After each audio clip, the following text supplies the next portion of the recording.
What's poppin', people? It's Dante, currently getting my morning started as usual along the Schuylkill River Trail. Check it out, we have some American flags flying out front of the 30th Street beautiful train station.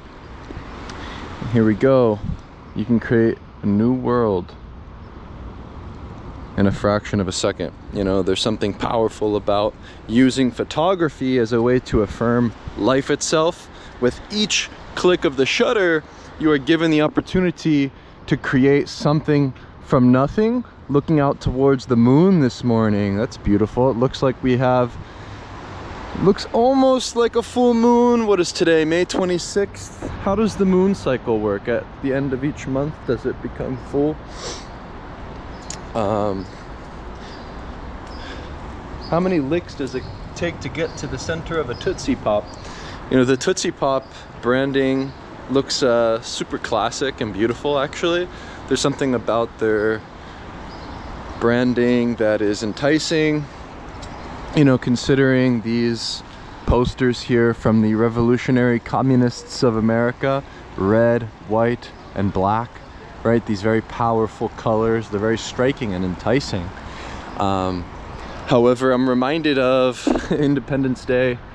You know, today being Georgia's Independence Day. Actually, yesterday I was celebrating Georgia's Independence Day. I had no idea, but it was a really fun event outside of City Hall. It's beautiful to observe the traditions and the cultural events of different countries. I'm always eager to learn.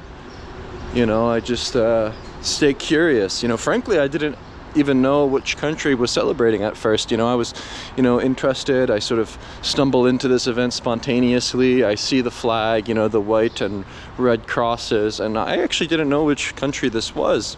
And so I start making pictures, and then I ask somebody that's local, that's participating in the event, you know, like, which country is this? You know, what's today's celebration? You know, did you have a flag raising today?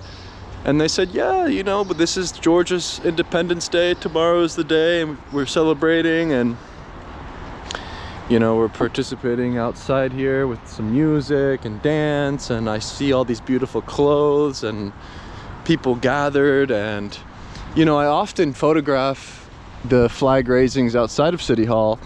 They usually occur on the side, and they raised the flag next to the American flag, next to the municipal flag, I believe, or some state flag of Pennsylvania.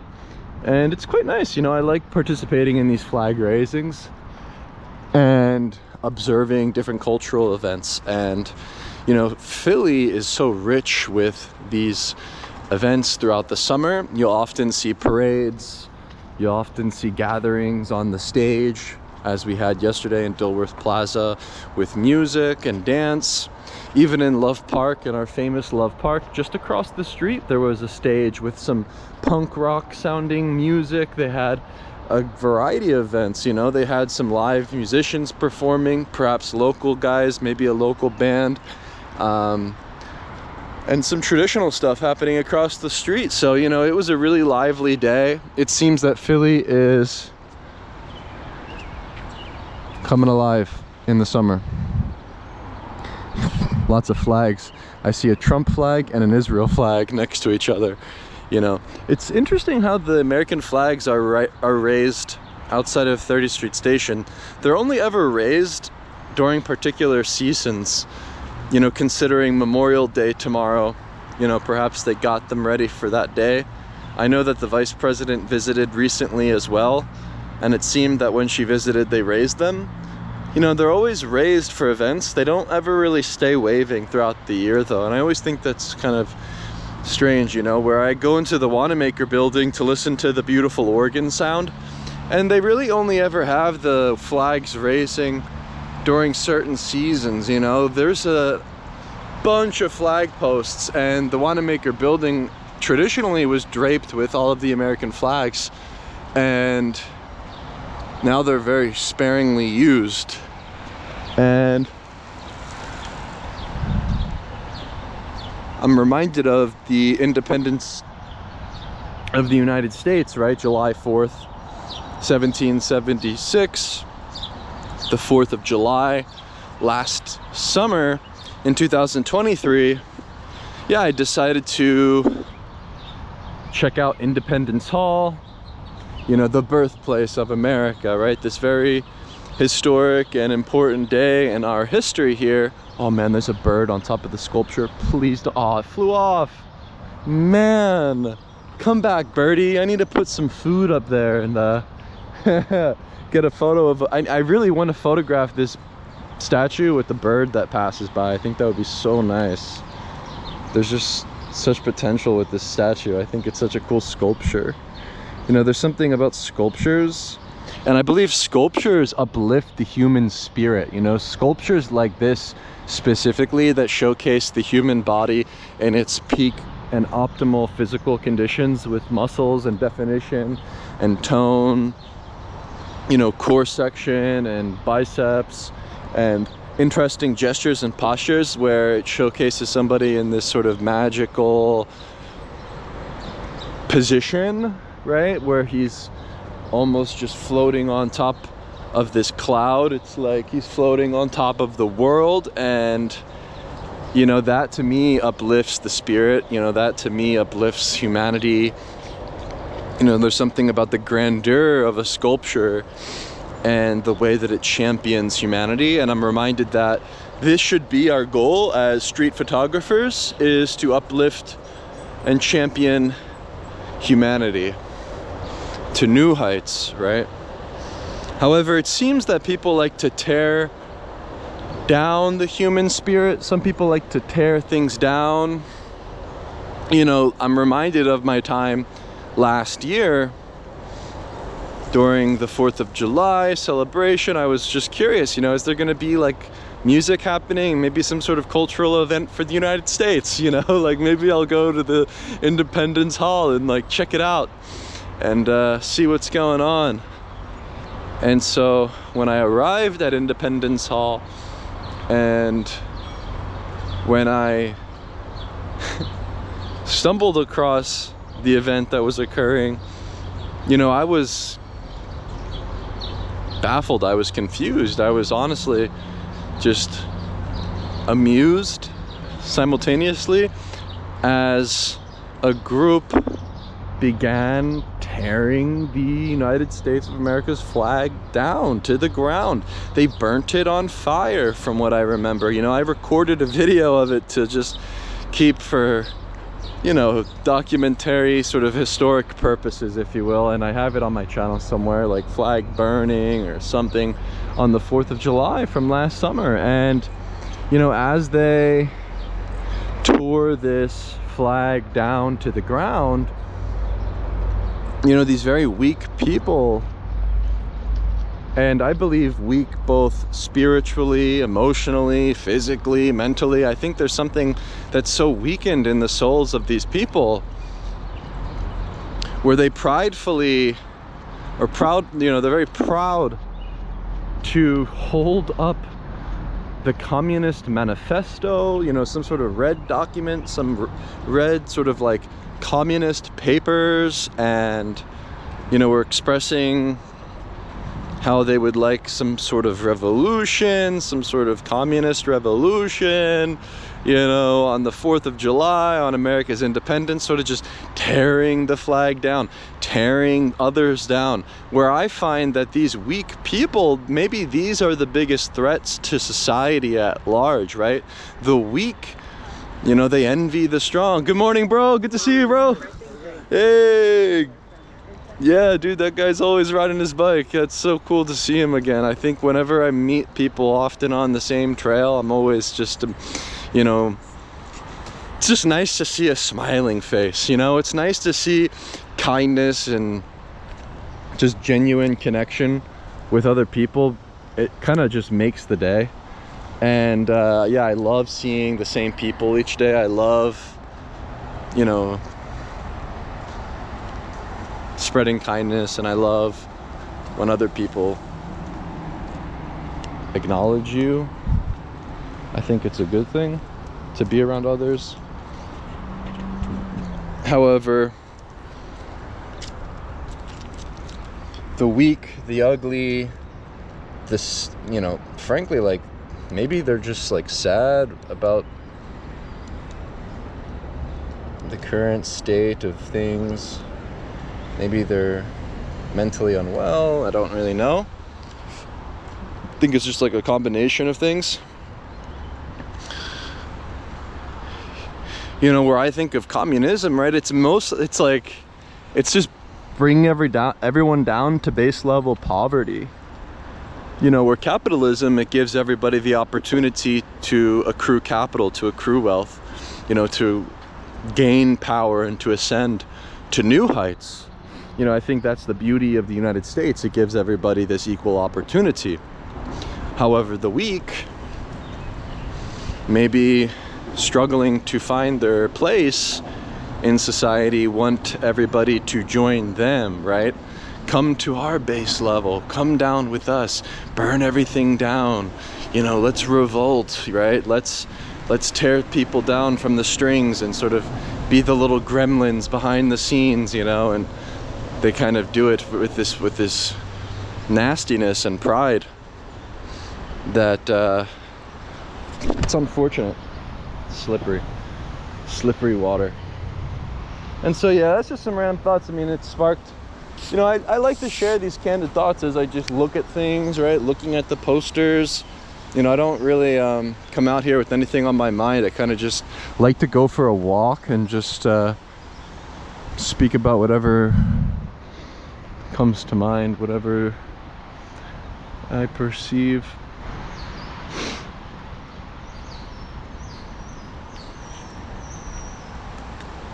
And you know, maybe this is the sparkling water always makes you burp. Maybe this is the ultimate goal of an artist, right? It's just simply just share your perspective, right? To put you in my shoes. And today I'm wearing blue.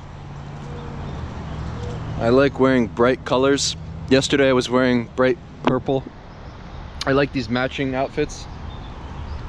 I think they're fun and bright, and I like spreading the light. You know, maybe this morning there was lots of darkness, a bit of rain, but alas, there will be light. You know, without this darkness, there will not be light. And so when I was walking through the park in my purple, I ran into some guy and he was like, yo, like, or he was just telling me how you stole the bishop's colors of the Episcopalian church or something. Like, apparently the bishop of the Episcopal church, they wear purple or something. I don't know. He's like, you're wearing the bishop's colors. I was like, oh, that's pretty cool. Yeah, and then I went to that event outside of City Hall. Hey, here's some purple flowers. Are they purple or pink? I see in black and white now. It's difficult for me to perceive these colors. What are these lotions and hot Cheetos doing inside of the... There's no trash can over here. Maybe we need a trash can over here. I don't know if that's a trash can. Maybe this is. This should be. No? Oh. Yeah, there's a trash can down there. It's just like right there. Yeah. Tasty cake. Yeah, I think that this is like a local baked good, like a sweet tasty cake, right? I think that the tasty cakes maybe are the cause of obesity in Philadelphia specifically, because these are the most rampant and easily accessible foods that you find in most stores, because they're cheap and easy to create and they're easy to produce in mass, and all of the businesses purchase them. Think of breakfast. When people wake up in the morning here in Philadelphia, they often go to Wawa, Old Nelson. Like, there's a variety of these like quick breakfast stores, whether it's Dunkin' Donuts, whatever the case, right? America runs on Dunkin'. But the tasty cake, you know, filled with sugar, filled with carbs. You know, maybe everybody can achieve optimal health And I believe it's as simple as eliminating these kind of junk foods, really. I mean, eliminating carbs, eliminating sugar, you know, eating more meat, right? Eating more real food, right? Like, what is real food? Maybe real food is flesh. You know, when I consider the cow eating grass, you know, why do cows fart? Cows fart because they eat grass. You know, does Dante fart? No, Dante doesn't fart. I do not fart. I do not consume fiber. You know, I think maybe when I experimented eating dates, which are high in fiber on the carnivore diet, you know, I noticed that you move your bowels more in the morning, and what that does is it makes you hungrier through the day, like the more that you let go from your body. And so maybe that's something to be mindful of. You know, while red meat digests perfectly for my body and my way of life, I never have any issues in the morning.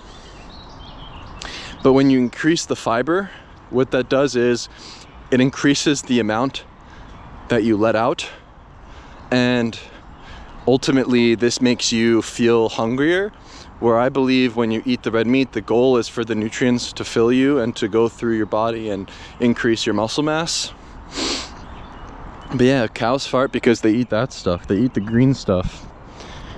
You know, maybe most vegetables, thinking of broccoli and beans and these things, maybe they're not necessarily quote unquote good for you. Are they beneficial? Maybe not. I found that eating like leafy greens, spinach or kale and those kind of things to be fine.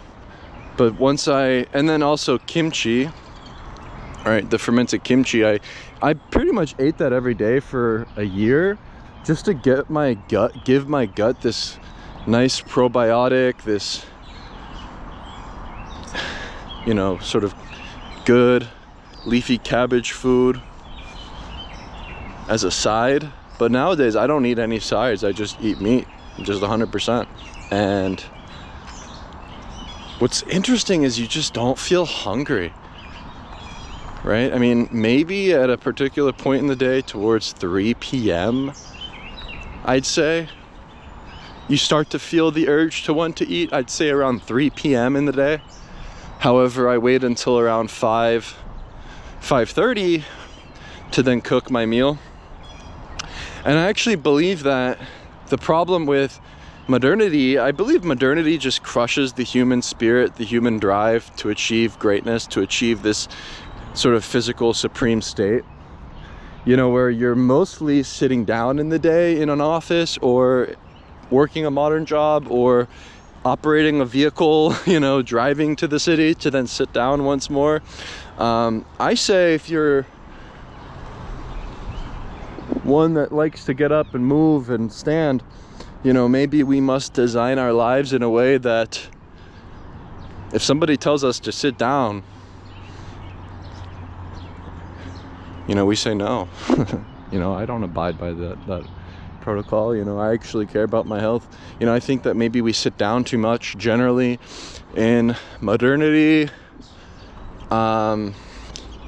I'd say around like 1 to 2 hours maximum time, you know, we should spend sitting down. And I typically, if I'm in the city, I'll stand and read my book, but actually it's kind of nice to find a nice bench somewhere and sit down and read, where you're kind of just focused on the book itself.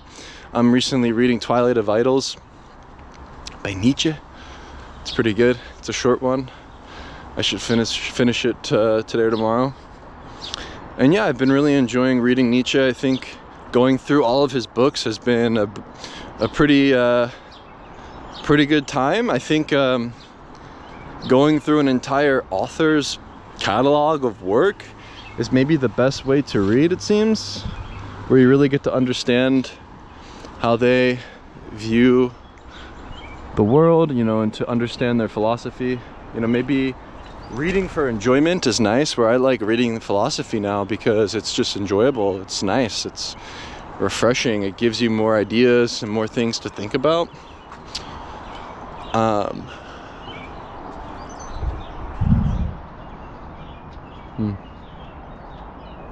And so, yeah, if you have to sit down for more than 2 hours a day, I mean, I think it's inevitable that you will become weaker and tired. There's something about sitting down where you almost feel your energy deplete, right? You feel your power levels deplete. You know, when I sit down, I don't feel like I'm recharging myself or giving myself more energy or power, right?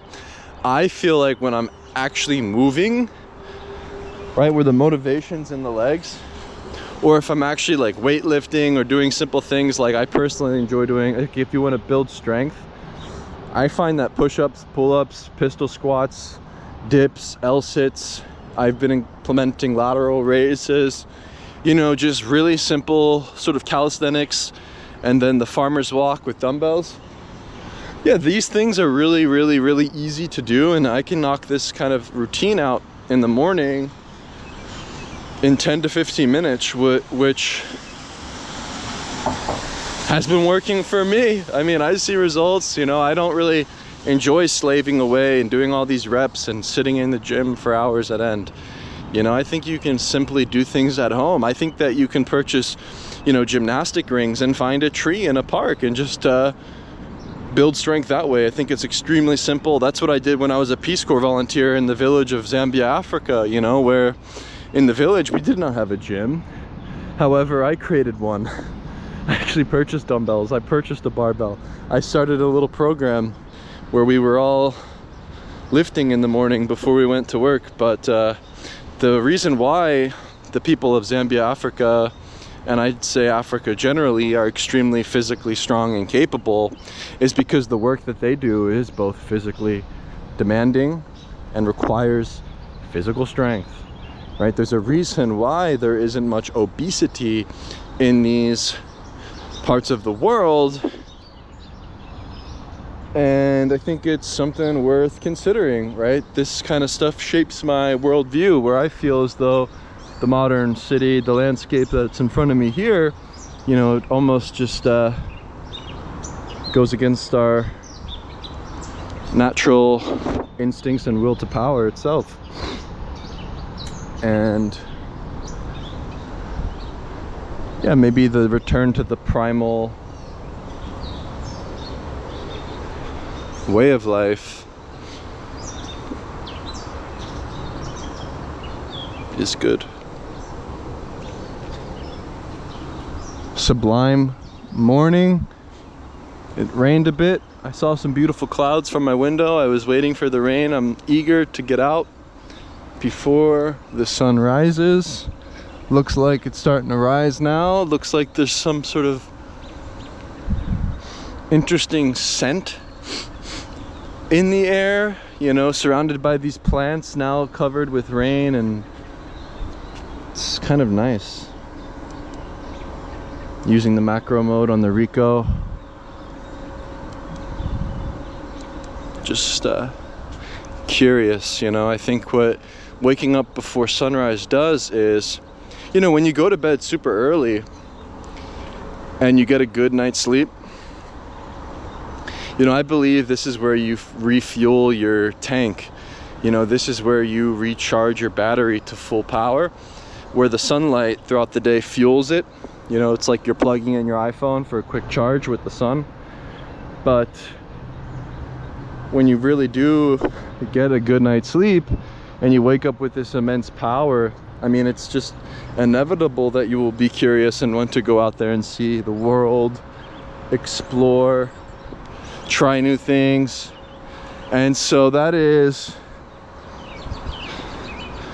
I believe, the best place to be as a photographer. You know, when you wake up early before the sunrise, I think it also motivates you, you know, where you get up and you are just curious about this time of day, where the sunrise becomes the most beautiful part of the day itself. You know, I really do believe that. And so, yeah, with that, Let's check out the view. You know, landscape like this, I believe, is pure bliss.